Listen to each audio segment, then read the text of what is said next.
Lo contaremos, si no, en otra ocasión para los que no lo pudieron ver grabado. Vamos a pasar ahora sí, vamos a intentar ir al autor que yo tenía sí, pensado y preparado para ustedes, que se llama Ricardo Malfeyo. Ya les hablé en algún momento. Ah, Para mí es muy especial, es un autor que me encanta, les decía, pero además tiene toda una historia para los que hacemos lo que yo hago, que es la psicología de las instituciones, que es en el momento en el que la psicología empezó a mirar, ¿no?, las instituciones. Es una especie de padre fundador. Es un psicólogo argentino que acá en Argentina fundó lo que se conoce como la psicología institucional psicoanalítica, ¿no?, es decir, de cuño freudiano, ¿no? Pero fue el primer director de cátedra que hubo, ¿no?, de esa materia, cuando la carrera de psicología todavía se cursaba en la Facultad de Filosofía y estaban medio juntas, digamos, ¿no? Fue el primer titular de esa cátedra, que la tuvo durante muchos años, hasta los años 70. Bueno, después de dictadura, vieron que ahí hay siempre un paréntesis en la historia de las cosas, digamos, ¿no? Sobre todo en las universidades de psicología y filosofía hubo muchísima persecución en ese momento, digamos, ¿no? Era muy difícil, entonces en ese momento, bueno, él dejó de ser titular, anduvo haciendo sus cosas y demás, bueno, volvió en el año 86 a ser titular de vuelta hasta los 90, digamos. Y este libro del que yo les voy a hablar es un libro que él publicó en el año 94, me parece, eh, después de, bueno, de todos esos años de experiencia, ¿no?, dentro de lo que es la psicología de las instituciones. Y a mí me parece además que es un tipo súper interesante, porque yo se lo decía creo que a Gonza Pérez en la semana, es una especie de Eliot, podemos decir, digamos, ¿no?, o una especie de Wyckoff. Es decir, uno de esos autores que hizo en la psicología ese salto que se animaron a dar, por ejemplo, Eliot o Wyckoff, cuando dijeron: "Che, yo acá veo una estructura, ¿no?, un patrón que se repite siempre". Y es además un tipo recontra humilde, porque él dice, este salto en realidad lo hizo Freud, pero se lo hace decir, porque cuando uno, ustedes lo van a ver ahora, digamos, ¿no?, cuando uno va a buscar en Freud eso, no está dicho así. Si bien uno es verdad, uno después reconstruye y qué sé yo, bueno, eso me parece que es a mí, me parece una de las signos o de los signos de la gente que tiene ese genio, digamos, ¿no?, particular. Es decir, pueden hacerle decir a las personas cosas que por ahí no dijeron, ¿no? Y en algún sentido también ahí inventar algo. Es un tipo que, bueno, estuvo en el origen, además, a nivel mundial de lo que es la psicología de las instituciones, porque fue, digamos, ¿no?, partícipe también en ese momento, nace en Francia la psicología de las instituciones, en los años 60, digamos, ¿no?, justito después de todo este momento al que nosotros llegamos en la época de Bandura, digamos, ¿no?, ahí nos quedamos.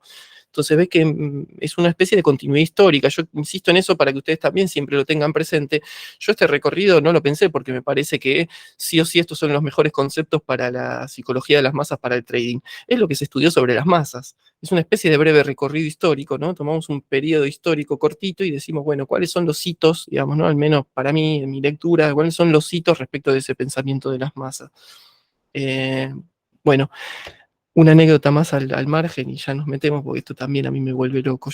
Este autor, desde que empecé a dar clases en la psicología de las instituciones en el 2006 o 2007, digamos, eh, este libro del que les voy a hablar no se consigue, estuvo siempre agotado. Hay muy pocos ejemplares, nunca se reeditó, y lo único que circulaba, y les estoy hablando de la cátedra de psicología institucional de la UBA, digamos, ¿no?, de la que el tipo fue titular, es decir, y está perdido ese libro, digamos, ni en la cátedra de esa psicología institucional está el libro completo. Hay una fotocopia roñosa que anda dando vueltas hace muchos años.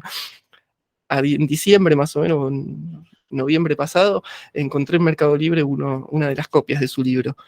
Es este, ¿no?, un libro súper finito y chiquito, 300 pesos.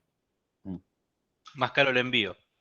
Claro, Claro, sí, más del doble me salió el envío. claro. 300 pesos. Se me partió el alma en un nivel. Por otro lado, que yo creo que el saber medio que tiene que circular y qué sé yo, bienvenido sea, digamos, ¿no? Es una especie, o sea, yo no sé si entienden el nivel de gema de lo que les estoy intentando transmitir. Ustedes probablemente les chupe, digamos, ¿no? Porque no saben qué es la psicología institucional, no saben qué tipo de amor uno puede tener por este autor, pero es una cosa, ¿no? Es como si uno encontrara el único libro que publicó Wyckoff en su historia, ¿no?, ahí perdido, qué sé yo, por 200 pesos, nadie le da bola, bueno. Sorprendente, pero por suerte lo tenemos, ese librito. Así que yo les quería leer un segundo la introducción, Gonza, para ir a esto que vos me decías. Así abre el libro Malfé. Al autor de este libro lo avergüenza a veces, aunque en general le complace, el haberse visto llevado a recorrer en su evolución intelectual muchos territorios distintos dentro de la amplitud de la psicología. Este vicio o virtud, territorio, ¿no?, vicio o virtud de nomadismo, le ha impedido instalarse en puerto especializado. salvo en el de ser terapeuta buena parte de su tiempo, cuasi de estilo al que ya no se resiste tampoco, quizá porque es trabajo donde cada paso es nuevo y que, por añadiduría de aquellos dones y aflicciones en que más ostensiblemente abunda, ofrece el aliciente de abrirse a muy diversos campos de problemas. Esa introducción se las quería leer porque además me convoca a mí mismo, es un poco lo que me pasa. ¿No? Yo siento eso mismo, digamos, yo me siento nómada, no solamente dentro de las teorías de la psicología, ven ustedes, digamos, estamos charlando con ustedes un poco de economía, de trading, digamos, ¿no? O sea, me he ido en su momento a estudiar física y un montón de cosas que a mí me llevó la psicología, es decir, son territorios de la psicología, digamos, ¿no?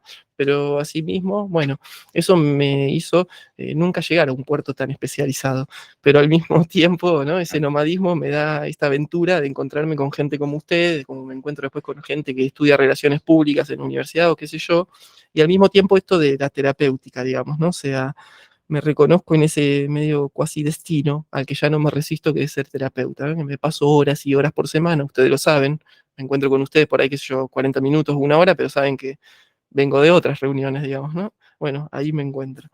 Bueno, esa es la introducción de su libro. Vamos a tener de fondo también esta imagen, ¿no? Que Hay era la otra palabra estructura. también, Manu, Dale. que quizás nómada está buena, pero también el generalismo, el ser generalista Mm, y buscar eso también, mm, mm, en vez de viciarte con un mm. contenido que Sí, está bueno. creo que es una palabra que puede abarcar un poco lo mismo. Lo que pasa que la idea del nomadismo es porque él tiene, este autor, digamos, tiene, como yo les decía, una especie de filiación filosófica, digamos, que lo lleva a una escuela que es la de el institucionalismo francés. Un autor principal de eso es Deleuze, Gilles Deleuze, un filósofo francés que hablaba de lo nómade y de lo sedentario, digamos, ¿no? Es un concepto. Entonces, a veces son, para nosotros las escuchamos, las leemos así al pasar y son palabras, pero en Malfé cada palabra es un concepto. Por eso el libro es así de finito. Fíjense, yo les dije, son 20 años o 25 años, creo que son 190 páginas el libro, y condensan 20 años de teoría. Yo les decía, Freud, se los mostré, creo que tiene como 30 tomos de sus libros. Malfé escribió muy poco, pero cada palabra es un concepto que nos remite a todo un linaje de pensamiento. Pero sí, Benja, es exactamente eso mismo que decís. Podemos reemplazar esa palabra nómade por esa idea de generalista. Digamos, ¿no? Les mostraba para que tengan de trasfondo también presente todo el tiempo esta estructura libidinal de la que nos habló Freud. ¿Se acuerdan? En el primero de los encuentros que nosotros tuvimos. Lo que pasa es que en ese encuentro no nos había grabado el video, así que tal vez no quedó tan grabada la imagen, así que la retomamos hoy. ¿No? Les voy a recordar yo brevemente de qué se trata este dibujito. Eso Freud nos lo presenta cuando dice, yo les voy a dar la fórmula de lo que es la estructura libidinal. ¿No? Y cuando dice la fórmula de lo que es la estructura libidinal, de vuelta, es el salto que dio, qué sé yo, Eliot. Cuando la fórmula de Eliot sería 5 al alza y 3 a la baja, digamos, ¿no? En corrección. Eso es la fórmula. Y luego uno con esa estructura ya la repite al infinito y ahí va, ¿no? De eso se trata. Bueno, esta es la fórmula que nos da Freud de lo que es una estructura libidinal. Es decir, cada vez que un grupo humano se une de este modo en lo que podemos llamar el plano psicosocial profundo, ¿no? En el plano profundo. Después en el plano que ya no es profundo, es decir, en el plano de las ideas, de lo imaginario, nos une, bueno, como los une la fantasía a esos expertos del Standard Poor's que decían, sí, yo te lo sé predecir y demás, digamos, ¿no? Hay algo que los une a un nivel un poco más superficial, que tiene que ver con esto es un trabajo, ¿viste? Qué sé yo, sabemos, somos expertos, pero hay en el plano psicosocial profundo esta estructura que es la que está sosteniendo la cosa, la estructura libidinal. Objeto exterior, ¿no? Eso que lo vemos acá en el costado, en el margen derecho, en el objeto exterior, ¿se acuerdan que era la palabra objeto? Ahí la poníamos, pero eso podía ser una persona, podía ser una idea, podía ser, bueno, toda una frase, podía ser un ideal, no importa, ¿no? Es un objeto exterior que une la estructura libidinal. Es eso que los miembros de la organización idealizan, ¿no? Esos miembros nosotros los tenemos acá donde dice yo, cada uno de estos puntitos es un yo, digamos, ¿no? Nos podemos poner nosotros, Benja, los dos Gonza, yo, digamos, ¿no? Cada uno de nosotros tiene una relación con ese objeto exterior, es decir, con ese líder o con esa idea, ¿no? Tiene una relación que Freud decía es de idealización, ¿no? Por eso le deposito todo mi libido, decía Freud, yo le deposito el amor a eso, es decir, confío en eso, ¿no? Lo quiero, digamos, ¿no? Confío en lo que me pide, lo voy a seguir ciegamente. Y se acuerdan que decíamos en ese arco, ¿no? Que saltea, que puentea al yo, ¿no? ven que ese objeto se ponía en el lugar del ideal del yo. ¿Se acuerdan que decíamos es una puertita que se abre, ¿no? Una puertita que nos lleva a todo lo inconsciente en el sujeto, ese lugar del ideal en donde se iban escribiendo a lo largo de nuestra vida, de nuestra historia, los valores, ¿no? Los tironeos sociales de los padres que nos dicen esto y aquello, de los educadores, y se acuerdan que terminábamos poniendo ahí a la opinión pública como un todo. Por eso es en el punto ese que Kahneman, en el ejemplo que leíamos al comienzo, dice, ahí hace su entrada la psicología social. Porque cuando los analistas financieros, cada uno en su yo, digamos, tienen que predecir, no pueden decir la verdad, porque si dicen la verdad, el afuera les va a decir, ¿cómo me vas a decir eso? Digamos? ¿Cómo me puedes predecir con tanto margen de error? Vos no sabes nada. Digamos, ¿no? Entienden que lo social, entonces, ahí no pide verdades. Eso era lo que nos decía León. No piden verdades, piden ilusiones. ¿Y la ilusión cuál es? Decime que podés predecir el comportamiento del mercado, porque si no, yo no puedo vivir tranquilo, ¿no? Y toda esa ilusión se tiene que mantener. Bueno, esta es la estructura libidinal freudiana. Yo no voy a dejar por ahí. Tengo una presentación de Power, espero que no se me cuelgue todo al hacerla. Porque necesito ir contándoles como una historia, obviamente, ¿no? El texto que vamos a leer de Malfé, el libro se llama Fantasmata, el libro de Malfé. Fantasmata es una palabra griega que es el plural de fantasma. Y cuando decimos fantasma, ustedes, yo ya se los dije eso, pongan igual fantasma para el psicoanálisis, es igual a fantasía, digamos, ¿no? O igual a ilusión. Es siempre la misma palabra, digamos, ¿no? Un fantasma es eso, es una ilusión, es una fantasía. Y en el mismo sentido, eso es lo que nos dice en el título del texto, en este apartado que vamos a leer, es una historia, es siempre una historia que nos contamos. Y es esa historia automática de la que hablábamos, ¿eh? Gonza, yo veo un gráfico tuyo de Elliot y ya me cuento una historia. Él es un analista técnico eliotista. Y ya te definí, ¿no? Ven que es una fantasía, es una historia. Bueno, de esto es de lo que vamos a intentar hablar un poco. Es un autor muy difícil de leer, yo me debato todo el tiempo entre si leerles o no al texto puntual. Vamos a intentarlo, vamos a ir haciéndolo. Yo les voy a ir leyendo, no se los voy a poner en pantalla, les voy a ir poniendo en pantalla el grafiquito. Bien, les decía, el texto se llama Fantasía e Historia. Voy a ir lento. Si se hace muy denso y demás, por ahí hoy cortamos y no terminamos con toda la teoría, porque de vuelta, son 3 páginas, creo, lo que vamos a leer. Pero es muy denso teóricamente, y al mismo tiempo van a ver lo bello que es. Yo espero que hoy le demos un montón de puntadas a todo lo que hicimos y medio que cierre, digamos, de este espacio. Después ya me quedan, eso se lo decía también a Gonza Pérez en la semana, me quedan 1 o 2 encuentros más donde algunas cosas más les quiero transmitir, pero si yo les quería transmitir algo, es decir, el corazón de lo que tenía para transmitirles, es esta teoría.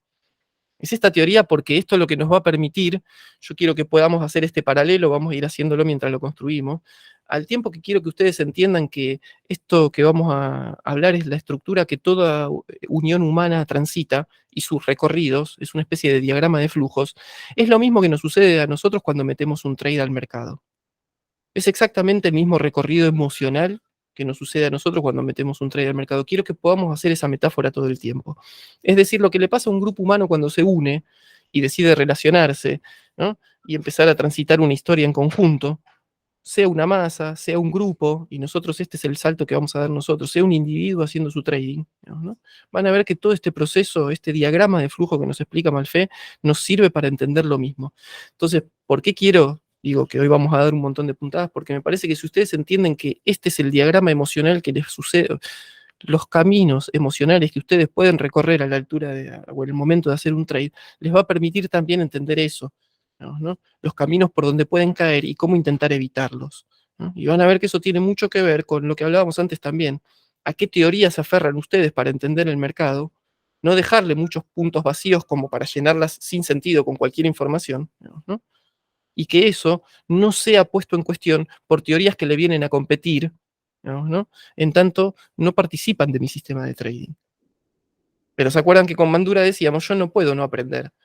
Entonces, cuando yo estoy puesto ahí en el gráfico, ¿no? Y de vuelta, tomo una decisión de entrar al mercado porque hago Elliot, pero de repente veo que viene una línea de tendencia o una media móvil y el precio empieza a dudar ahí, mi sistema de trading es Elliot, ¿no? Digamos, lo que yo cristalicé como decisión de setup y entré es Elliot, pero veo que hay una media móvil que se cruza y me hace dudar. Y valen lo mismo. No, valen lo mismo, quiero decir, empiezan a competir los pensamientos, ¿no? Y empiezo a decidir diferente, entonces, entienden que se trata de eso, ¿no? De cómo, cuando yo estoy convencido de una idea y entro, de repente otra le puede empezar a venir a competir, digamos, ¿no? Y los circuitos emocionales que acontecen ahí. Me adelanté un montón, pero de vuelta, porque entiendo que por ahí la lectura va a ser compleja, entonces quiero que vayamos despacio y que ustedes ya tengan como, digamos, las cartas bajadas sobre la mesa, ¿no? Vamos a intentar entrar con una estructura a entender lo emocional de nuestras decisiones, de nuestros recorridos históricos. Yo voy a ir leyendo y les voy a ir presentando acá un diagramita de flujos. Empezamos leyendo primero. Cada vez que el psicólogo es llamado a intervenir con su quehacer profesional en un ámbito colectivo, grupal, organizacional o de otro alcance, cada vez que llaman al psicólogo a intervenir en ese ámbito, puede verificar que lo principal de su objeto no está ya allí a la manera de lo tangible o diagramable en algún espacio. Entonces, lo primero que nos dice Malfé, desde esta teoría, ven, ¿no? Como lo mismo que decía Freud, ahí hay un agujero, no hay nada, yo no sé qué hay. Es decir, no hay nada primero. El objeto de estudio de esta psicología no está ahí, no es un observable, hay que construirlo. Este objeto se va constituyendo o reconstruyendo con el discurrir del tiempo y del diálogo. Este objeto, a su vez, es de contextura temporal. Trátese de una historia o de un entrelazamiento significativo de historias. Entonces, ¿qué nos dice Malfé? Cuando llaman a un psicólogo a intervenir en un ámbito social, en un ámbito grupal, lo que este psicólogo va a ir a estudiar, su objeto de estudio no está ahí, hay que producirlo. ¿Cómo se produce? Poniendo a hablar a la gente. Ustedes lo entienden, digamos, es casi una soncera lo que estoy diciendo. Al mismo tiempo, es zarpado, digamos, ¿no? Porque la ciencia, la psicología conductista, conductual y demás, hacen de su objeto de estudio necesariamente lo observable, porque dicen, si no, yo no puedo confiar en eso. No hay nada para sacar de un agujero, dicen. ¿Se entiende, no? Entonces, esta escuela va a decir, no, no, el objeto no está ahí, eso se construye, tiene contextura temporal, ¿no? Su contextura, es decir, su corporeidad es temporal, y eso tiene que ver con que tiene que ver con las palabras, con los que esas personas dicen de ese encuentro que están aconteciendo, digamos, ¿no? Y ven que dice, se trata de una historia, por ahora pues dice, se trata de una historia o de un entrelazamiento significativo de historias. Finalmente ven que se trata de eso, digamos, cada uno de nosotros cuando hacemos una grupalidad llega con su pequeña historia del mundo, con su pequeña historia, su pequeño ser, digamos, ¿no? ¿Quién soy yo? ¿Cómo entiendo desde dónde vengo, hacia dónde voy? Y luego eso, en todo caso, se va a entrelazar, ¿no? Con la historia de los demás.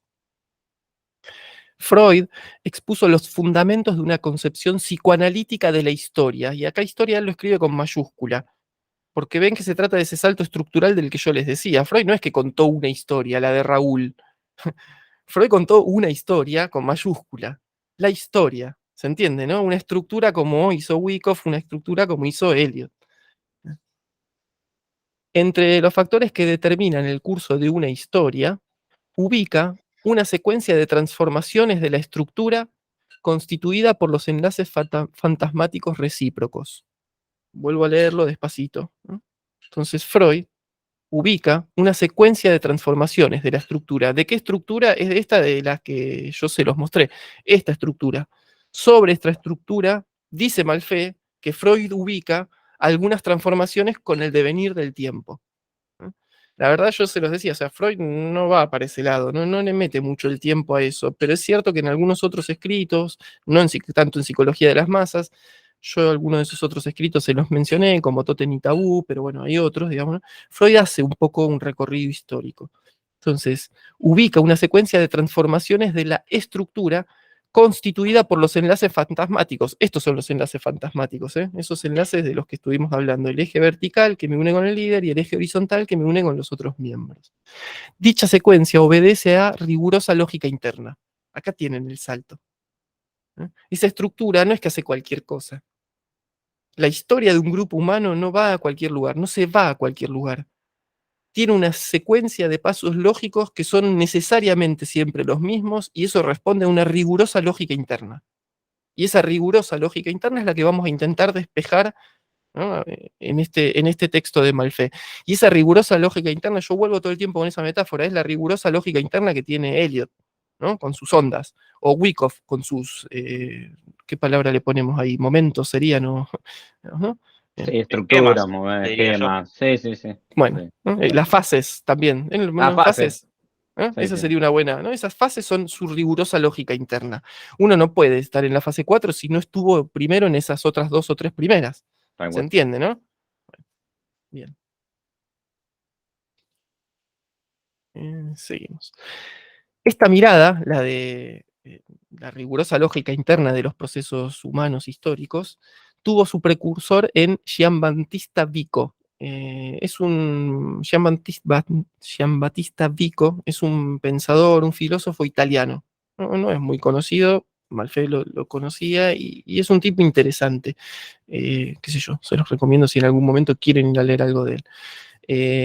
Dice que era un adelantado también en cuanto a producir una crítica superadora de la concepción cartesiana del conocimiento. Dice, el pensador napolitano propone a comienzos del siglo XVIII, con su Ciencia Nueva, que es un libro, una visión de la historia, de vuelta con mayúscula, que reconoce lugar capital a los requerimientos del pensar fantasmático, de quienes la producen y soportan, y que discierne una lógica de las transformaciones consecuentes de vuelta. Dice más o menos lo mismo, ¿ven? ¿No? Lo mismo que Freud. Y esto es lo que dice Malfè, bueno, ese salto de las historias individuales a la historia es el que se permitieron Freud y Vico, dice él, digamos, ¿no?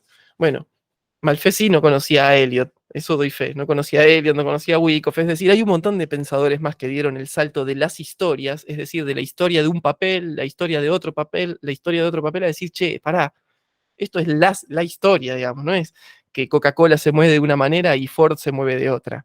Eso serían las historias individuales, ¿no? Cada papel se mueve como quiere, pero no, espera, hay una historia con mayúscula, ¿no? Que tiene que ver con esa estructura que no importa si el precio vale nominalmente 8, 14, 25 y el otro está en 250 y qué sé yo, es siempre la misma historia.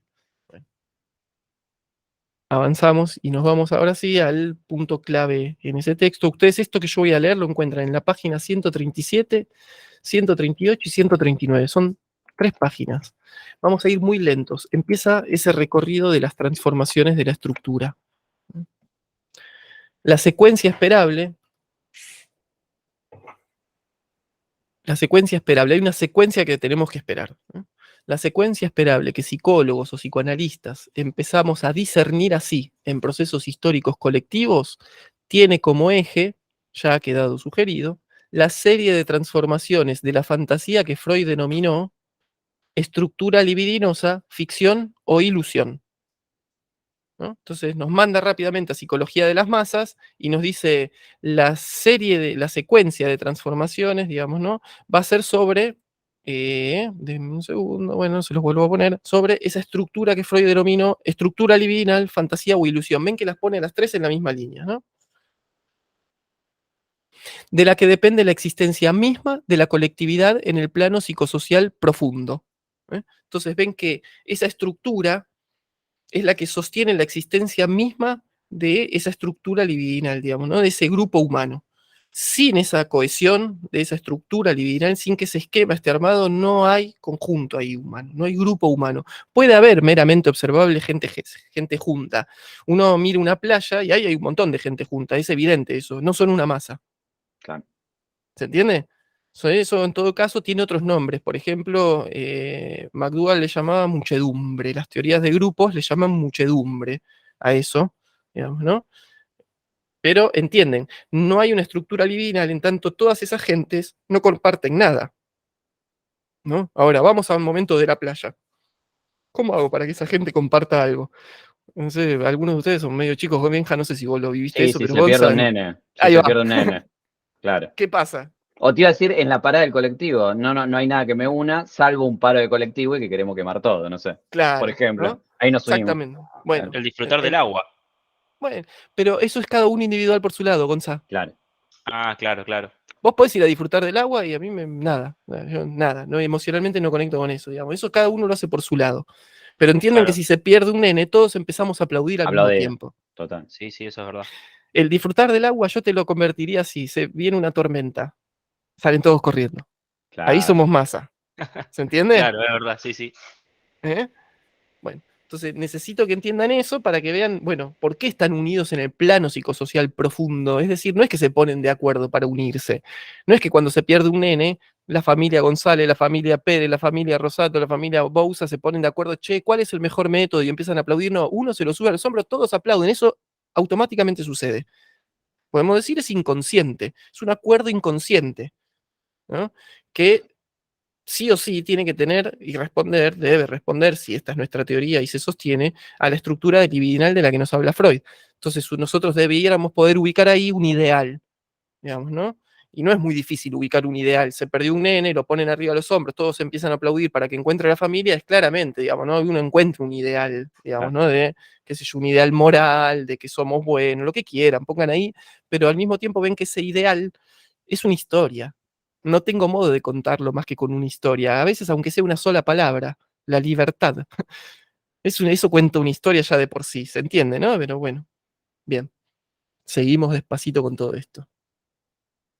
De esa ficción o ilusión de la que depende la existencia misma de la colectividad en el plano psicosocial profundo, y pone entre paréntesis, no en el meramente observable, ya que la compulsión externa puede obligar a reunirse. Ven de vuelta, qué sé yo, digamos, ¿no? O sea, para que haya una estructura libidinal, necesito que sucedan estas cosas en el plano psicosocial profundo, porque de repente a mí me puede una organización mantener unido, pero puede no haber nada ahí de todos modos.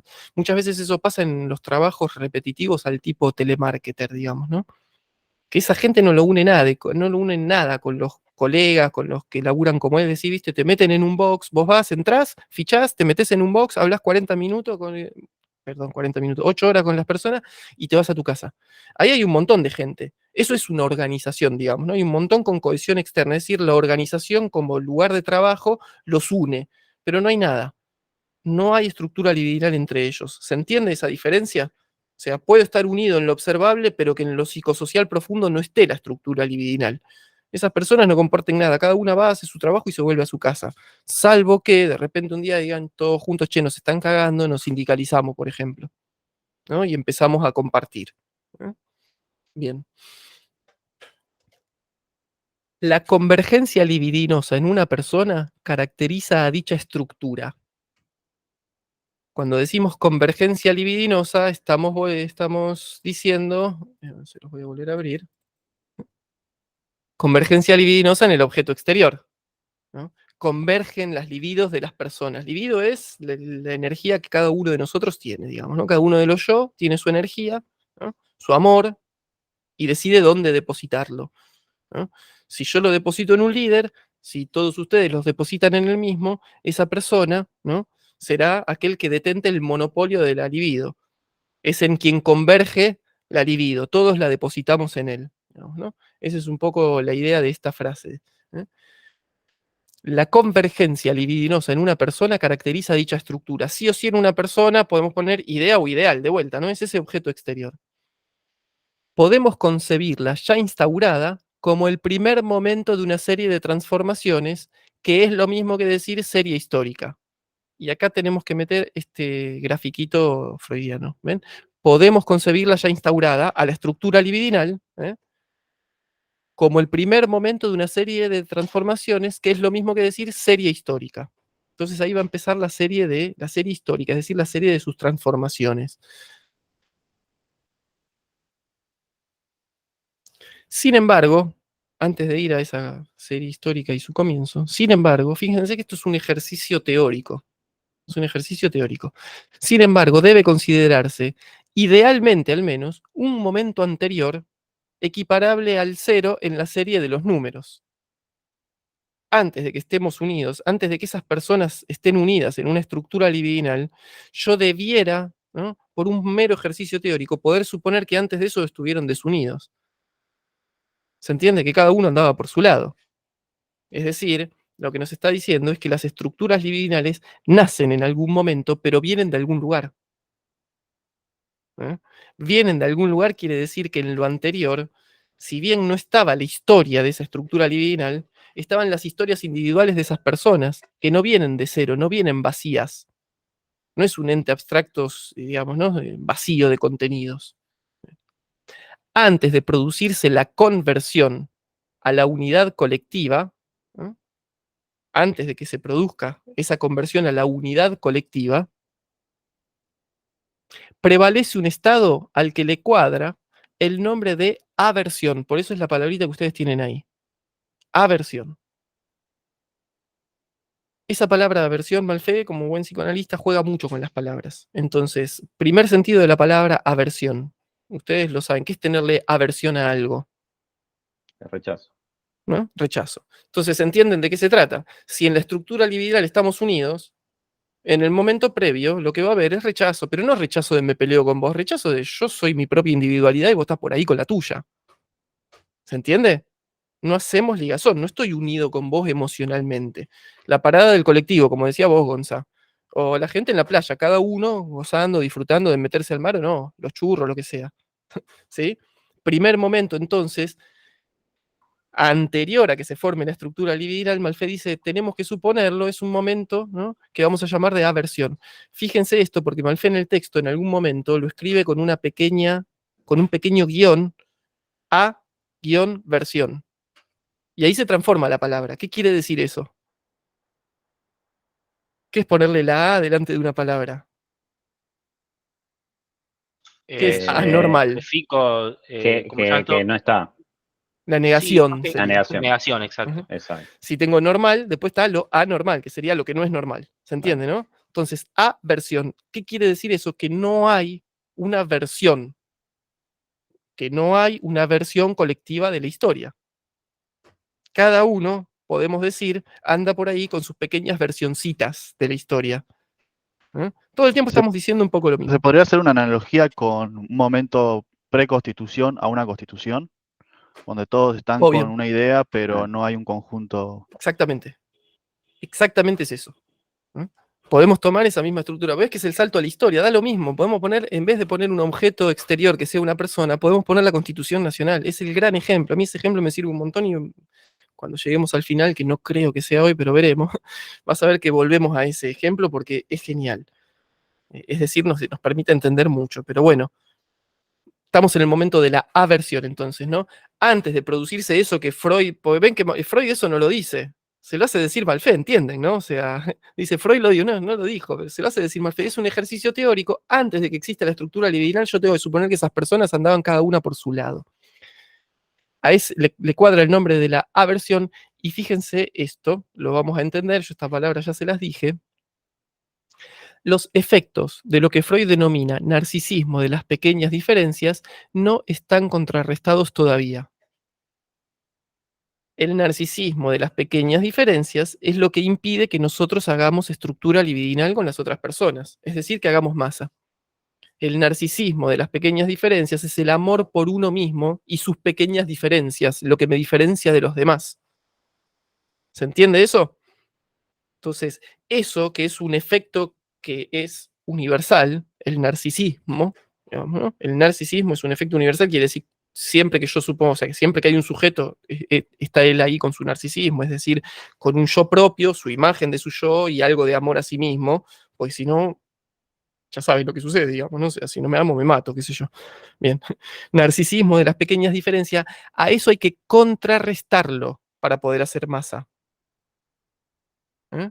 Hay que contrarrestarlo, es decir, hay que presentarle una fuerza, presentarle algo que me saque de ese lugar, ¿no?, de la atención por mí mismo. ¿Cómo se contrarresta eso? Bueno, Malfé dice, eso se contrarresta por la nueva plasmación ideal unificadora. La plasmación ideal unificadora es el líder, es la constitución, es esa idea o ideal, ¿no? Plasmación es plasmar algo, qué sé yo, pintarlo en algún lugar, ¿no? El juego de la política sería un poco eso de Obvio, contrarrestar el narcisismo de las partes. obvio. De eso se trata. De eso se trata. Por eso yo, como político, por ejemplo, debo dirigirle un discurso a cada uno de esos públicos. Y debo ser una especie de condensación, podemos decir, ¿viste? O de unión de un poco de todas esas particularidades, ¿no? Por eso vieron que los políticos, según al lugar que van a dar el mensaje, se abren un botón de la camisa o se lo cierran, se ponen una corbata de un color o no, se ponen una remera, salen o no con un mate, ¿no? ¿Entienden eso, digamos, ¿no? O sea, hay que contrarrestar ese narcisismo Y para eso yo tengo que poder encarnar para ese grupo humano, para esa persona, cierto lugar de ideal, cierto lugar de plasmación ideal unificadora. Yo tengo que ser el que me puedo elevar un poquito por sobre esos todos iguales y decirles, ¿no? Transmitir esa, ¿se acuerdan que era? Estar convencido por una intensa creencia. Yo sé a dónde vamos, yo tengo la verdad, yo tengo la razón, no importa qué, siempre lo mismo, es una historia. Bien, vamos vamos hasta acá, es un poco denso, pero ¿se va entendiendo? Sí. Denme un segundo. Entonces, el momento de la aversión, ¿no? Marfé dice, es equiparable al 0 en la serie numérica, digamos, ¿no? Si yo voy a empezar a contar por el 1, el momento de la aversión es el 0, es el momento anterior, antes de que haya número y no había nada. Bueno, fabrico el número. No hay una versión colectiva de la historia, está cada uno de los sujetos por ahí, digamos, ¿no? En su pequeño narcisismo de las pequeñas diferencias, cada sujeto con su pequeño narcisismo en su pequeño asunto. Hay, sí, historias individuales, cada uno por su lado. Entonces, esto era un paso lógico, digamos, saltamos hacia atrás, ahora vamos a ponerle de vuelta el play, digamos, ¿no? Vamos hacia adelante. Primer momento, ya lo llamamos eso, se llama conversión. Instaurada la estructura libidinosa, es decir, a este momento que le vamos a llamar conversión, en este momento que se llama conversión, es donde aparece, voy a volver un segundo, este dibujo. Ahora sí tenemos esto conformado. Esto es el momento para Malfé de la conversión, ¿no? Es en el momento en el que Freud dice surge la estructura libidinal. Instaurada la estructura libidinosa, puede allí comenzar un proceso histórico colectivo. Momento de la conversión. Volvemos a jugar con la palabra. Conversión es que las cosas convergen, ¿no? Caminos que convergen, las libidos que convergen. Cada uno de nosotros deposita la libido, ¿no? Deposita su amor y su confianza en esa persona, en esa idea, en ese ideal. Pero de vuelta también escríbanlo con un guión, ¿no? Con versión. Hay una versión de la historia. Ahora sí. Una, compartida. Es el momento con versión. Puede comenzar allí un proceso histórico colectivo. Su primer movimiento, ven que acá tenemos de este momento de la conversión, ya tenemos un primer movimiento. Su primer movimiento, es decir, en el momento en el que hay un líder fuerte, ¿no? Hay una estructura libidinal armada, y ese líder fuerte detenta el monopolio del capital libidinal. Ven que es una metáfora. Cuando digo capital libidinal, entiéndalo como una cantidad económica, dinero, capital. Es un número. Yo tengo, no sé, cada uno ponga el número que quiera, 1000 libido, no importa. 1.000.000, 100 millones, da igual la nominalidad ahí, pero es un capital. Yo lo puedo depositar. Son metáforas bancarias que utilizaba Freud, efectivamente, ¿no? Además de que yo les dije en algún otro momento después lo transforme, son energéticas esas metáforas, pero en este momento es económico. Por eso dice que el líder o el ideal va a tener o va a detentar el monopolio del capital divinal, porque en él ponemos toda la confianza y todo el amor. ¿Entiende eso? Su primer movimiento va en el sentido de producir el equivalente del parricidio originario que Freud argumentó en Tótem y Tabú. Nosotros esto lo leímos. Si no se lo recuerdan, vuelvan al segundo encuentro. Yo eso se los leí. Cuando les dije, Freud se monta sobre una hipótesis de Darwin. Esa hipótesis de Darwin era que lo humano nace, ¿no?, en medio de lo animal, en la manada. Un macho fuerte y todos iguales por debajo. Y se acuerdan que eso decíamos, lo que ocurre naturalmente, ahí eso sigue sucediendo en los animales, es una estructura que la vemos todo el tiempo, ¿no? Circulando. Cuando un macho detenta el monopolio de ese grupo, enseguida aparece otro que quiere ir y matarlo y quedarse con ese lugar. Es un movimiento natural. Por eso ven que dice, su primer movimiento va en el sentido de producir el parricidio originario. Parricidio porque, bueno, ese le llaman padre, digamos, ¿no? O sea, es una metáfora ahí, pero bueno, ese lugar es el lugar del padre, ¿no? Del macho fuerte de la manada, que es el que mantiene la cosa. Los mantiene a los demás sometidos, digamos, ¿no? Pero al mismo tiempo de sometidos es el que protege, es el que garantiza un montón de cosas, ¿no? Por eso se sostiene esa estructura libidinal. Entonces, primer movimiento es el de producir ese parricidio originario que Freud argumentó en Tótem y Tabú. La ambivalencia generada por el monopolio, ven, es el monopolio lo que genera esa ambivalencia. Yo esto también ya se los dije, es un principio, es un fundamento del psicoanálisis. Somos seres ambivalentes, vamos del amor al odio. Esos son los dos extremos en los que nos movemos. Otra forma de poner esa división freudiana es pulsión de vida, pulsión de muerte. ¿no? Y ya le poníamos también esa misma palabra cuando armamos la estructura libidinal, decíamos otra forma de esa dicotomía freudiana es eros y tánatos. Eros es el amor, es la libido. ¿Se acuerdan que Freud dice es la teoría del eros, platónico, es la teoría del amor, ¿no? Ven entonces que hay solamente dos fuerzas en este sentido, es bastante sencillo eso. Yo puedo ir hacia la unión a través del eros o puedo ir hacia la separación a través del tánatos, del amor o del odio. Cuando amo tiendo a unir, cuando odio tiendo a romper y separar. ¿Eh? Eso es la ambivalencia, y es una ambivalencia, podemos decir en algún sentido, pónganle comillas a esto, ustedes matícenlo después, es natural, sucede por el hecho de estar vivos, digamos, ¿no? La ambivalencia generada por el monopolio. En un segundo. Puede ser también, Manu, que Sí. ambivalencia entre también el amor y el miedo. Jugar a Lo, veces con lo, quizás el liderazgo te lo ganás desde la confianza o del sometimiento, desde sí, y Claro. pueden. el miedo aparece también, pero yo te lo diría de este modo, es una de las coloraciones de lo afectivo, de lo emocional, ¿viste? Que no va a estar presente en este diagrama de Malfé. Y ahora vamos a ver, porque yo también eso se los adelanté en un momento, porque es un sentimiento que ya engaña bastante, el miedo. Ahora voy a intentar explicarles por qué, pero Malfé necesita ir a algo un poco más básico, que es la angustia. Y que por supuesto el miedo es una de sus coloraciones. ¿Está bien? De todos modos, claro que está siempre ahí en el trasfondo el miedo. Es decir, ¿por qué yo estaría dentro de un grupo humano buscando protección si no es por miedo? Si yo voy a la ley de la selva por mi cuenta yo solito, y sí, voy a tener que bancármela con lo que venga. ¿Se entiende? Digamos, ¿no? Eso es un gran desafío. Sin embargo, si yo me pongo debajo de un liderazgo que me protege, y bueno, digamos, yo no voy a tener que andar allá con tanto cuidado, es decir, con tanto miedo por el mundo, ¿no? Sin dudas está en juego. Sin embargo, lo que va a producir los movimientos en la estructura libidinal, más que el miedo, van a ser otras emociones, ¿no? Que son dos, yo ya se las dije, las vamos a volver a encontrar más adelante, es pánico y angustia. Pánico y angustia. Son las dos cosas que producen, bueno, y el amor, obviamente. Amor y odio, ¿no? Amor y odio. Esperen que vuelva un segundo. Decía,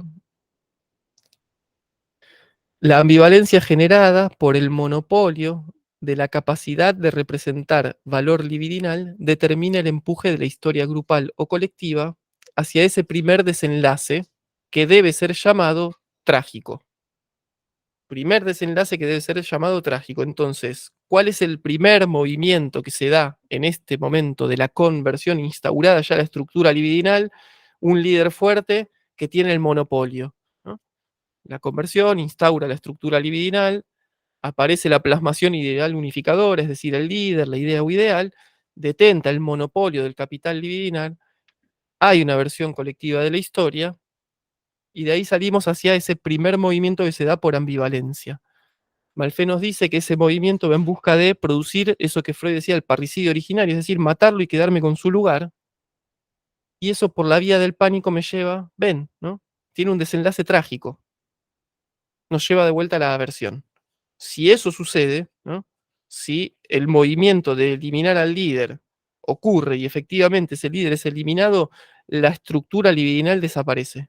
La masa, podemos decir, se desintegra y vuelve a un momento de aversión.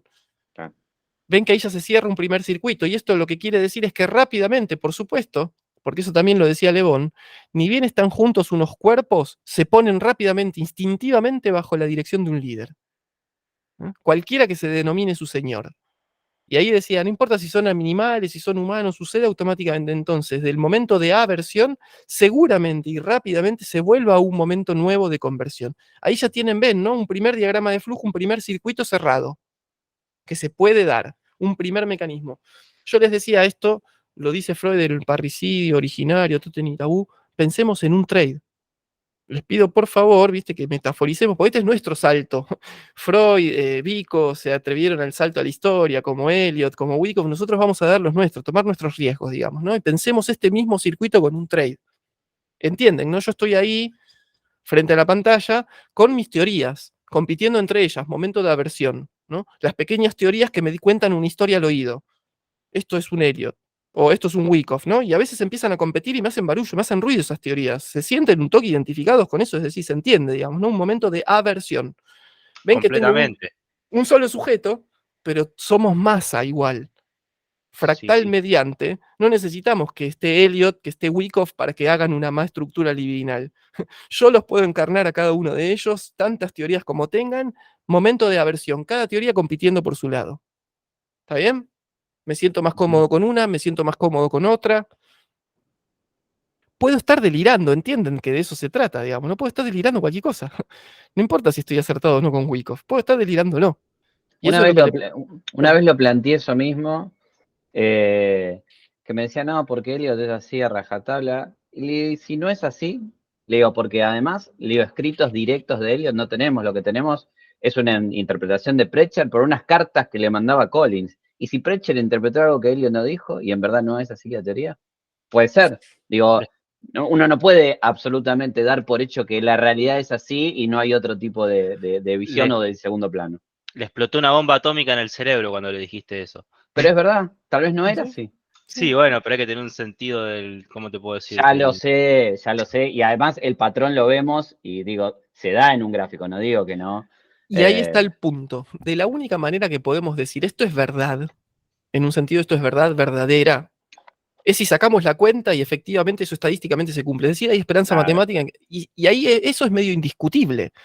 ¿Se entiende, no? Porque uno agarra una serie histórica, mete a hacer el backtesting y te sale el resultado 80% de las veces pasó listo. No hay debate, no hay discusión, ¿no? Y ahí todo esto deja de tener un sentido ilusorio, de fantasía, de ilusión. ¿Lo entienden eso, digamos, no? Si no, estamos haciendo cualquier banana. Yo por eso digo, esto es lo que nos pasa cuando hacemos trading. ¿Cuál es la manera de...? Dale, venga. De hecho, Gonza me pudo ayudar, quizás no me acuerdo el Sí. autor, pero hay una teoría de ondas que es nueva, viene de los 80 me parece, pero es nueva entre comillas, y usa un poco las etiquetaciones que Elliot usa y todo bien, pero usa una estructura distinta. Sí, por supuesto, porque le agrega el factor tiempo que Elliot no le daba ni bolilla. Creo que Glenn Neely, ¿no? Claro, Glenn Neely, y hace como una especie de, hasta de ciencia, ¿no? De lo que es la teoría de Elliot. Poco práctica para poder operar, pero digo, a nivel contenido es súper rico para leerlo, eso seguro. Con una mano en el corazón, yo lo estudié y lo descarté. Pero bueno, Sí, esto sí. pasa por cada uno y yo no voy a decir que si haces Glenn Neely no me gusta, o sea, pero yo no lo hago. Lo A mí estudié en su momento y no me gustó. Me pareció muy rebuscado. A mí lo que me terminó sucediendo es que me pasa lo mismo que cuando escucho a alguien, un crítico de cine, que empieza a identificar determinados sucesos. El autor, el director quiso decir tal cosa y tal vez el director no lo quiso decir. Entonces, si yo me pongo en el abogado del diablo a decir, no, mira, Nelly, Elliot para mí no quiso decir esto, bueno, fenómeno. Tengo que de alguna manera deconstruirme y hacer de cuenta como que no sé absolutamente nada de Elliot y tomar ese conocimiento como una teoría nueva. De esa manera yo no lo rechazo. Si me pongo en Elliot no quiso decir eso, no lo puedo leer. A mí lo que me pasó fue que me costó mucho llevarlo a la práctica. Ese es el problema. Entonces, yo hago trading para hacer dinero, no para amor al arte. Entonces, ese es el listo. punto. Me dificultó eso, llevarlo a la práctica y listo, chao, descartado. Tal cual. Ese es el punto. Coincido. Ven que cada uno hace masa, ¿no? Es decir, le entrega su capital divinal y convierte algo, no digo en un ideal acrítico y qué sé yo, sino que lo todo, digo, cuando uno dice eliotista, se dice lo que carajo sea, digamos, es como que, digamos, ¿no? Tiene eso como un ideal, cree en eso, confía en eso. Bueno, va por acá. Y en realidad elegimos esas cosas por las mismas razones que la que elegimos casi cualquier cosa en el mundo, por un capricho. Tal cual. Porque el es me manda, Claro. el ello me manda, le gustó, resonó conmigo, tiene que ver, las palabras, que no importa qué, digamos, ¿se entiende, digamos, no? Bueno. Aversión, estoy mirando el gráfico, ¿no? Las diferentes teorías que compiten entre sí, trato de encontrar el patrón, qué sé yo, momento de conversión, encuentro mi trade. encuentro mi trade, ¿no? Ahí es cuando yo puedo decir, esto es un momento de conversión. Yo estoy decidido que ahí tengo mi setup. ¿Se entiende eso? O sea, eso es momento que entonces decido tomar partido en el mercado, ¿no? Meto mi dinero, meto mi orden, automáticamente se estructura esta cosa. Es decir, yo ya formo parte de la estructura libidinal con el mercado, ¿no? Yo ya estoy ahí adentro metido emocionalmente en el mercado. Entonces, momento de conversión, yo estoy completamente convencido, ¿no? Estoy convencido de que ese setup que vi es el mío, ¿no? ¿Hasta ahí vamos? ¿Cuánto tarda el mercado en hacerme ambivaler respecto de eso? Y empezar a... Sí, ¿no? un Todo segundo. depende de, qué sé Para yo, dónde de la vaya, claro. fortaleza, entre comillas, de la persona que lo está ejecutando. A mí lo que me pasaba, uno de los principales problemas, si se lo quiere llamar problema, o errores que resolví gracias a los espacios que tengo con Manu y todo, fue que por ahí metía, él, recién lo dijo él, por ahí metía un trade por Elliot, llegaba una media móvil, me hacía dudar, llegaba una línea de tendencia, me hacía dudar, veía un esquema de acumulación-distribución que falopa, inventado por mí, porque lo estaba viendo ahí. Entonces, no, hoy, qué sé yo, tengo otro, nada que ver, punto y aparte, opero otro sistema, pero opero pura y exclusivamente ese sistema. Y es lo que me llevó a despegarme de un montón de cosas. Por ejemplo, el otro día hablaba con un amigo y me dice, pero ahí tiene una ABC. Le digo, vos mirá una ABC. Le digo, yo tengo otro sistema y no voy a operar eso. Claro. Y bueno, hay que tener cierta fortaleza para eso. Más que fortaleza, backtesting, bueno, pero el backtesting, el Es que eso es estudio la y clave. todo, tal cual, te da esa fortaleza de decir, no, yo sigo mi sistema a rajatabla. Para eso me llevó a estudiar 3, 4 sistemas, backtestearlos, hacer planillas, sacar estadísticas, decir, me quedo con este. Pero bueno, me llevó como 3 años de laburo. Y bueno, lo que pasa es que es lo que ya hablamos 1000 veces, la gente en general no tiene ganas de laburar durante 3 años, ni de estar los domingos pensando estas cosas, digamos. Pero bueno, esas pequeñas sutilezas son las que en todo caso después en el largo plazo harán la diferencia, ¿no? Sí, y 3 años de laburo sin ver un mango también. O Exactamente. perdiendo, de hecho. No solo sin ver un mango, perdiendo, ganando.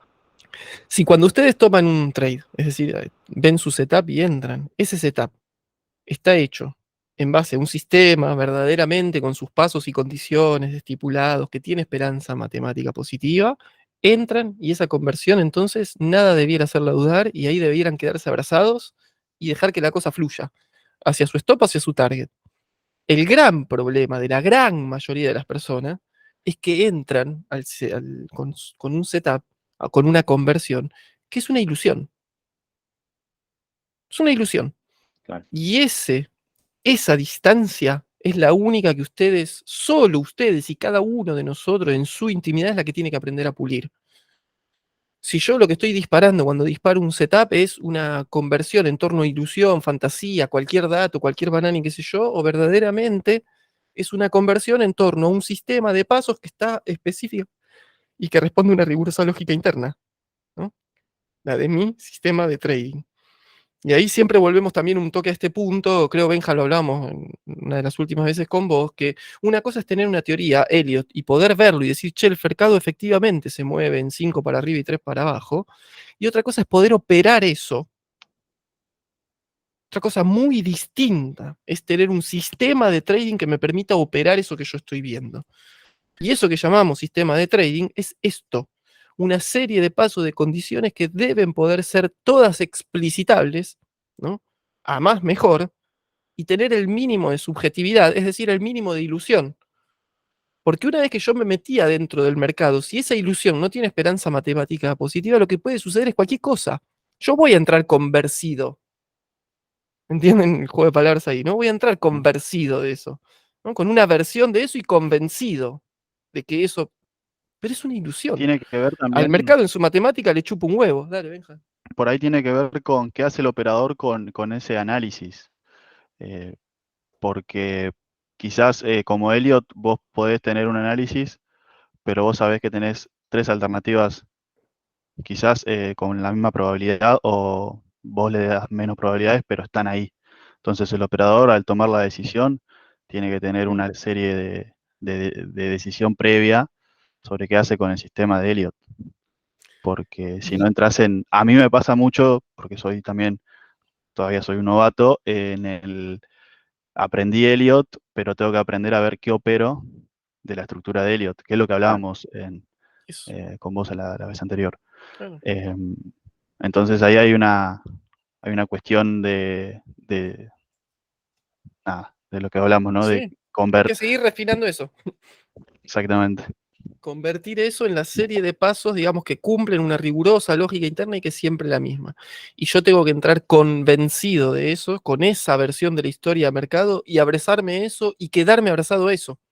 Salvo, obviamente, que mi sistema de trading sea un sistema de trading abierto, es decir, que una vez que yo estoy dentro del mercado, información nueva que va ingresando a mí me puede hacer cambiar una decisión. Por ejemplo, yo hay momentos donde leo la cinta y ahí es información nueva, esa información no está cristalizada en el momento en el que yo tomo la decisión. Luego, mi sistema puede incluir que si sucede tal cosa, es decir, es un sistema abierto, si sucede tal cosa, yo cierro, ¿se entiende? Vale. Si mi sistema no incluye eso, es decir, yo no me puedo después poner a mirar la cinta si entré por Elliot. No tiene absolutamente nada que ver. Sin embargo, y de vuelta, eso me va a hacer ambivaler. Y Me sí, el va a ruido. despertar miedo, me va a despertar. Pero ese ruido no es gratis, no es inocente, Gonza. Yo lo que quiero insistirles en que automáticamente por dentro, en el plano psicosocial profundo, a mí me subvierte todo. Uso esa palabra porque ahora vamos a ir ahí, pero quiero decir, me pone a dudar, me pone a dudar. Y entonces ese es el momento en donde suceden estas cosas. Por esa ambivalencia, parricidio originario, digamos, desenlace brusco, pánico, hago cualquier cosa, cierro en cualquier lugar. Paso a break-even, muevo el stop para abajo, subo el target, no importa qué carajo hago, pero siempre hago algo que me termina a la larga siempre perjudicando, porque yo ya modifiqué las esperanzas de lo que estoy haciendo ahí adentro. Si yo entré con un riesgo 2-1 y moví el stop y mi riesgo es 1-7 después, qué sé yo, o sea, o al revés, ¿se entiende, no? Entonces, bien, hay que intentar evitar por todas las vías que algo me haga ambivaler. Entonces, cuanto menos ilusión y agujerito vacío tiene esa conversión mía, es decir, mi decisión de entrar al mercado, mejor, porque menos ambivaldrá, ¿no? Menos me harán dudar y menos posibilidades de que todo termine por este primer trayecto que, se los leo como lo dice Malfi, a mí me encanta como escribe, dice, debe ser llamado trágico. Si es brusco, es decir, si este desenlace es brusco, dice, surge el pánico y la disolución del grupo, vuelta a la aversión, ¿no? Si es brusco eso que sucede, rápido, ¿no? Yo entro y rápidamente una barra para el otro lado. Si eso es brusco, pánico. Se encontraron alguna vez, me imagino, con ese Sí, por momento. Es supuesto. decir, ni bien entran ustedes, ¿no? Les lleva la orden y tú, Sí. una orden en contra, una vela gigante en contra que va casi hasta mi stop, pánico. O me toca el stop. Y uno se queda con esa sensación. Eso es pánico, es esa cosa, no sé dónde les toca a ustedes, la panza, la cabeza, ¿eh? Pánico. ¿Ven? Porque eso es brusco. ¿Y por qué me da el pánico? Porque yo estoy en el momento de plena ilusión. Imagínense, siempre lo pongo también en estas metáforas, porque me parece que también lo enseña, ¿no? Pleno momento de ilusión amorosa, pleno momento, ¿eh? Primeras 2, 3 semanas de estar con alguien a pleno, ¿vieron? Y te llama un día y te dice, no, se terminó, ¿no? De la noche a la mañana, sin nada previo. Entonces yo vengo en el máximo momento de intensidad y me quedo como en la nada. Bueno, el afecto que aparece ahí es el más extremo de los afectos que podemos tener y es el pánico.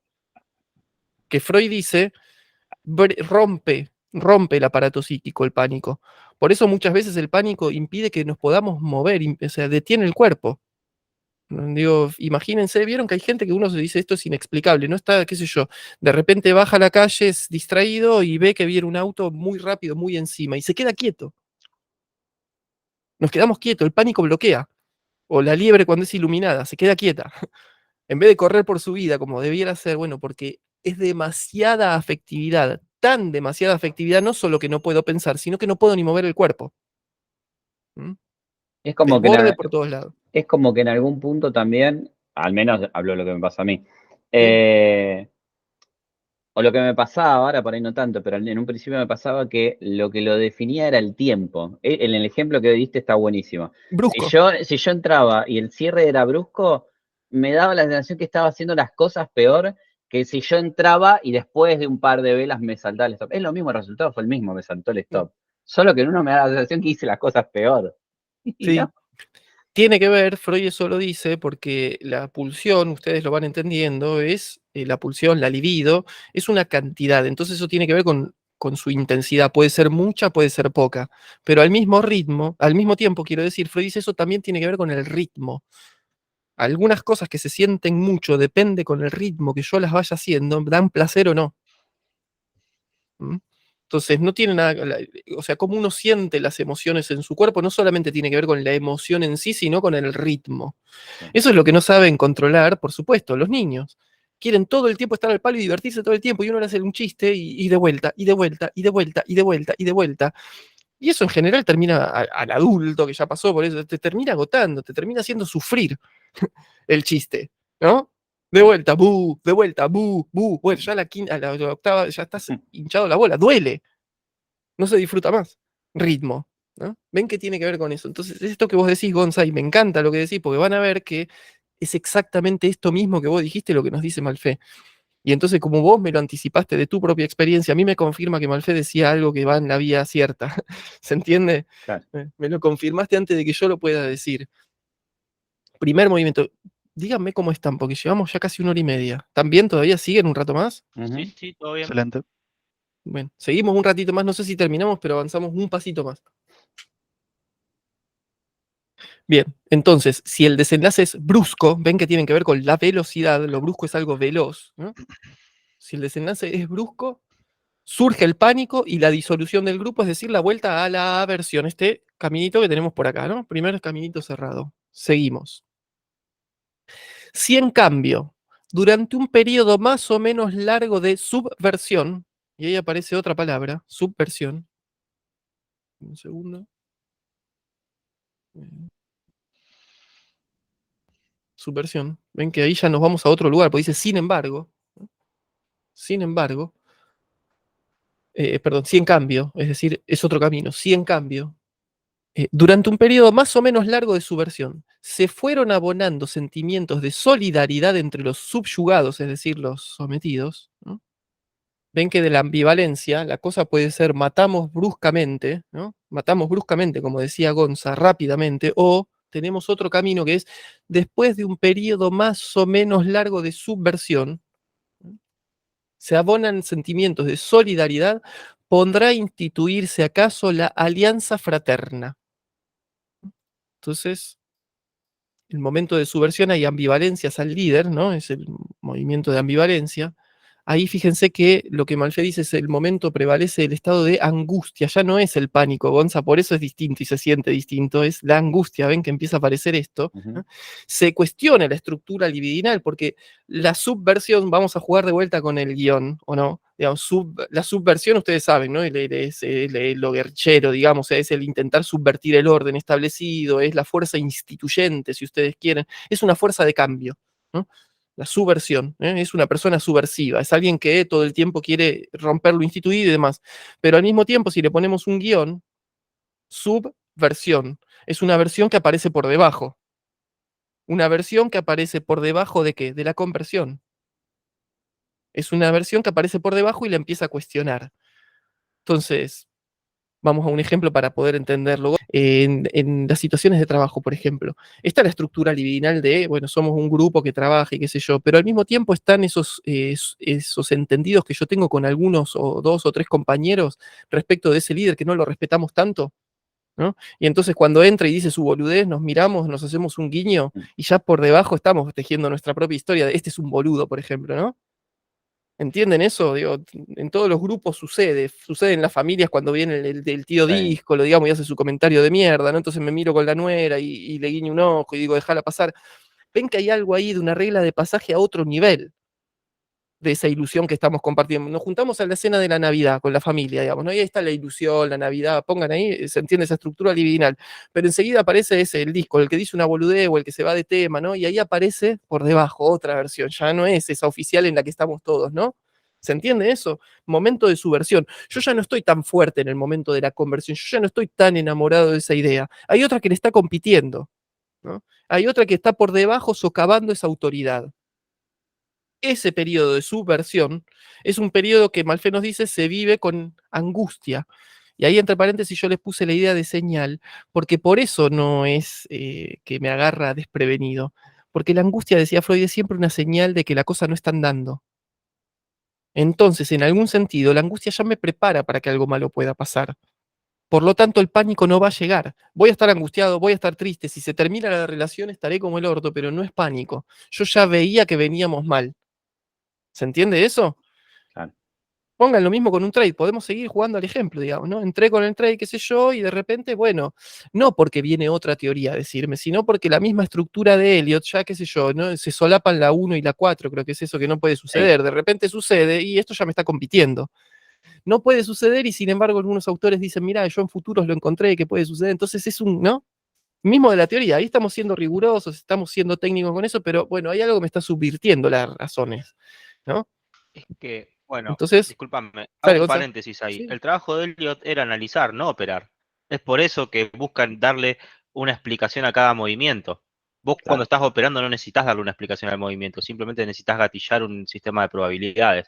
Y sí, es, y es ahí la sutil diferencia que hace la diferencia grande. obvio, totalmente. Por eso siempre hacemos esa diferencia entre analista y operador y decimos que es clave. Y que una cosa es analizar y poder analizar y ver algo, y otra cosa es poder operarlo. Hay Son una dos cosas. cuestión que me sirve muchas veces, es darle el movimiento que no quiero que pase porque yo tengo un setup Claro, y ver el movimiento alternativo que va en contra de mi setup. Y si sí, ya lo marqué en el gráfico y pasa, no me genera esa angustia. Es algo que ya lo venía viendo hasta visualmente, me lo marqué. Es un Y escenario contemplado. es claro, un escenario contemplado Claro. y ponerlo es una diferencia a no hacerlo. obvio. Por lo tanto, conocido, por supuesto. Y fíjate que se trata todo el tiempo de lo mismo. ¿Cuándo me agarra el pánico? Cuando estoy suelto. Es decir, cuando no tengo teoría, cuando no sé lo que estoy haciendo. El náufrago suelto en el mar.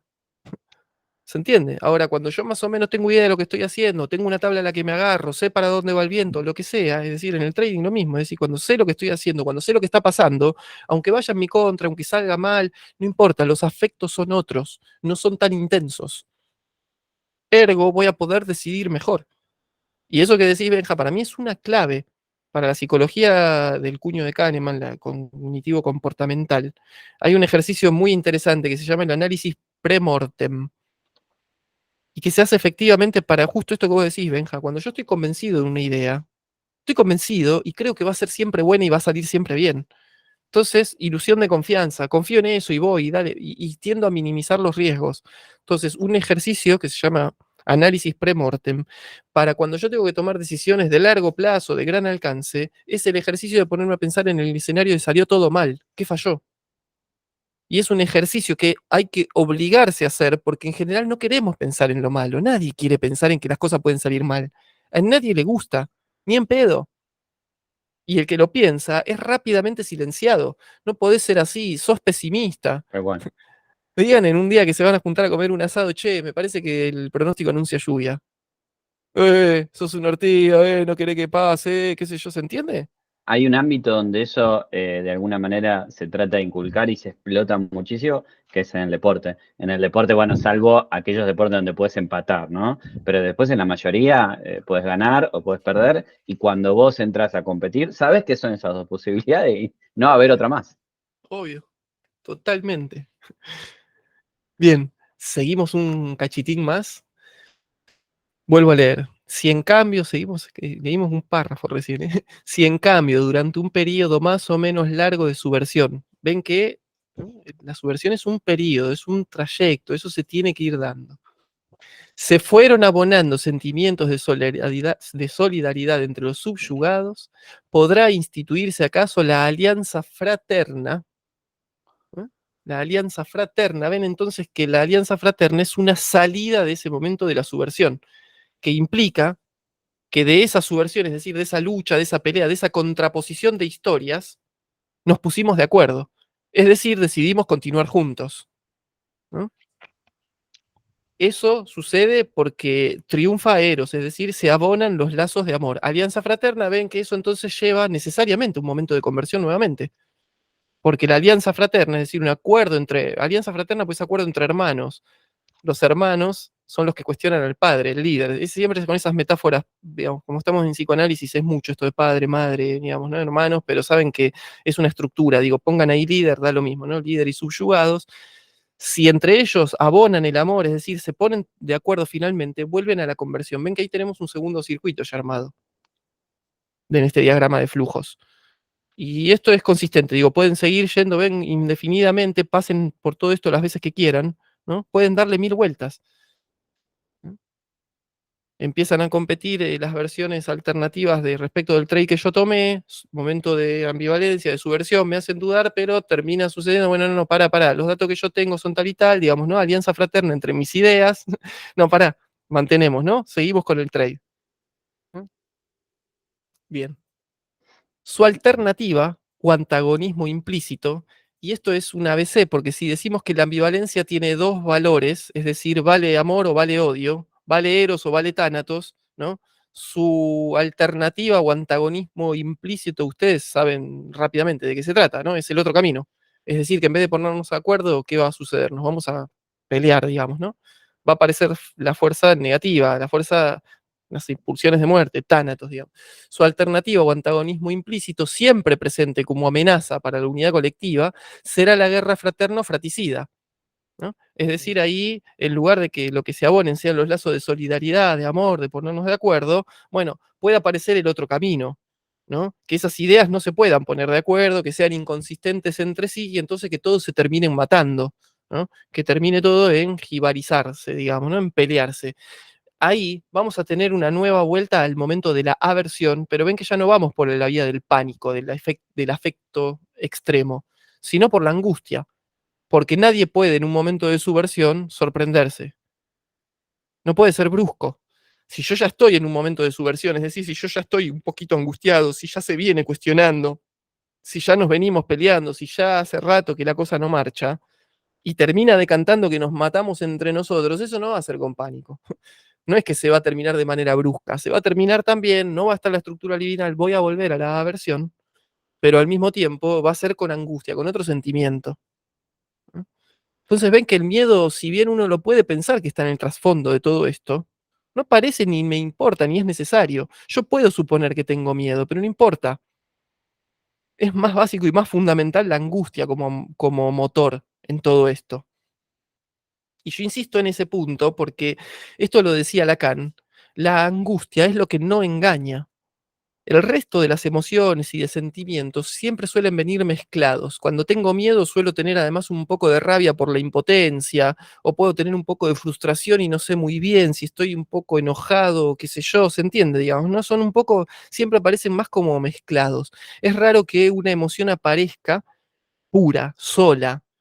Ahora, cuando se trata de la angustia, eso no engaña jamás. Cuando uno está angustiado, sabe que está angustiado. Y en el momento del pánico es la angustia extrema. De hecho, Freud al pánico también le llamaba angustia automática o masiva, en vez de angustia señal, digamos, ¿no? O sea, pero bien, entonces, Benja, para hablar de vuelta un ratito de eso que me decía, sí, el miedo está, yo lo puedo suponer en todo eso, no me importa, eso no me va a mover la estructura. ¿No? No me va a mover la estructura, lo que me va a mover la estructura, lo que me va a mover las decisiones son el pánico o la angustia.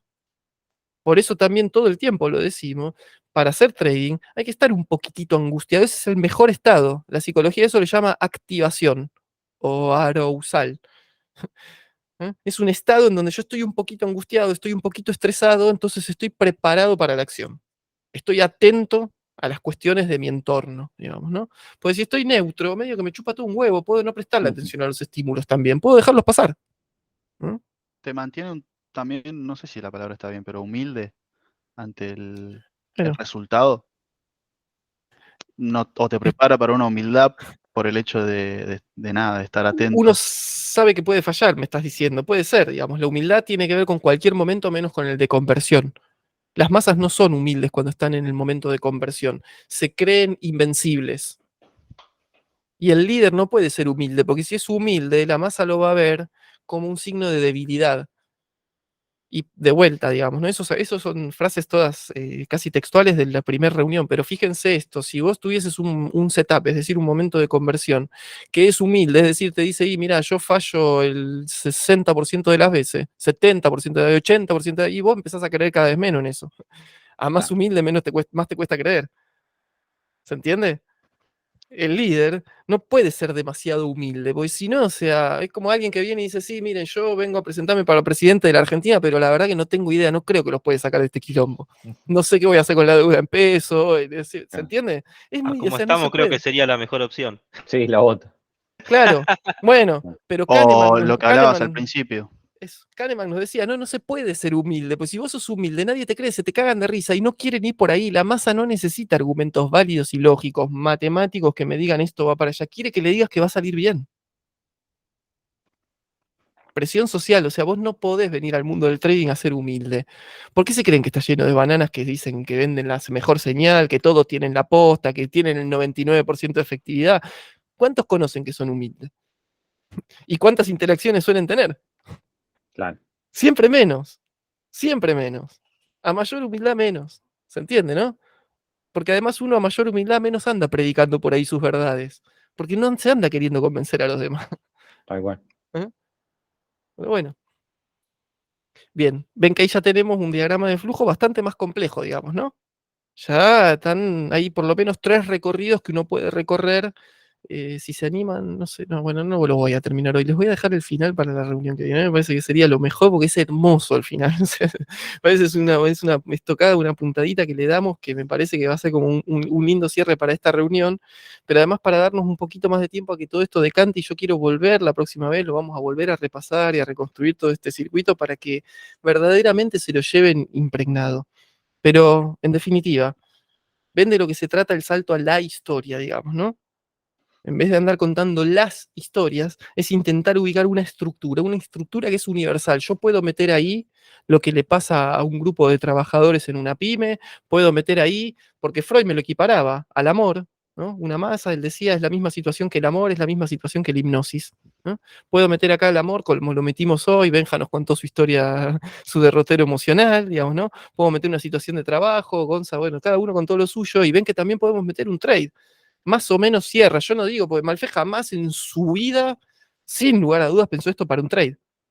Sin embargo, yo siento que no sirve. Pero sí es cierto que hay mucha gente que se mueve en el otro campo. Lacan decía en la palabra vacía.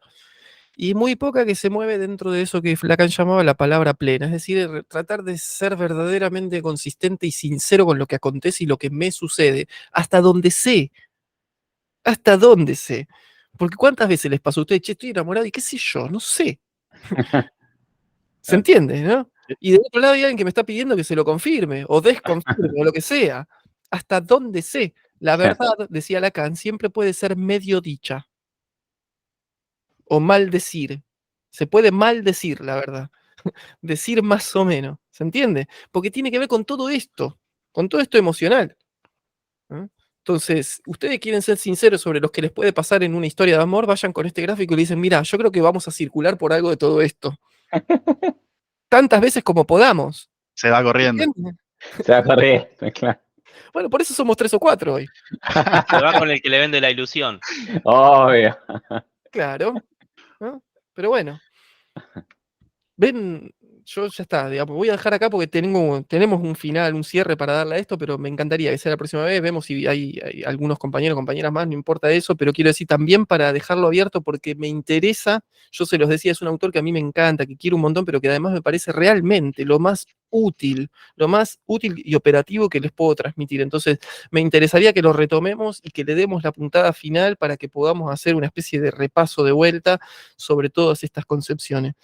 No sé, si quieren hacer algún comentario, alguna pregunta o lo que sea, algo más. Si no, vamos a ir dejando por acá, si nos vamos a descansar un poco. Ya llevamos casi 2 horas, gente, con esto. A mí me encanta. Y fuimos hablando un montón todos mientras vos estabas Sí, explicando, entonces es como que... bueno, pero me encanta eso también, porque digo, cada uno se lo lleva a su propio puerto, digamos, ¿no? Hace transitar estos conceptos un poquito por sus propias impresiones y eso se queda mejor grabado. Da igual. Pero bueno. El cierre lo dejamos para la semana que viene. Vamos a partir desde este lugar. Bueno, gente, no sé, Bueno, chicos, Vamos Bueno, a muchas despedirnos un ratito acá y seguimos la que viene. dale. dale. Nos vemos. Muchas gracias por Buenas todo. Nos tardes. vemos. Un Por abrazo. favor, Hasta luego. hasta Buenas la próxima, noches. Hasta luego. gente. Chao, chao.